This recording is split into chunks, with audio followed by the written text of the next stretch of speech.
నీ చూపు ఏ అమ్మాయి మీద పడినా, నువ్వే అమ్మాయిని తాకినా ఊరుకోను. ఏ?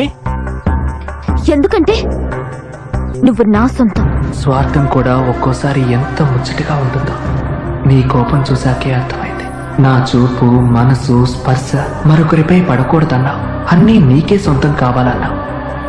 ఈ లోకంలో నన్నుగా ప్రేమిస్తున్న నిన్ను చూసి ఈర్ష్యపడుతున్నా. ఎందుకంటే నేను కూడా నిన్ను నీ అంతగా ప్రేమించలేనేమోనని. నా మనసే కాదు, నా చూపు, తలపు, తపన ఇవన్నీ తిరుగుతున్నది నీ చుట్టూనే. నిన్ను తాకితే కానీ ఏ గాలిని నా ఊపిరిగా అనుమతించని వాణ్ణి దానిని మరొకరికి సొంతం చేస్తానని చెప్పు.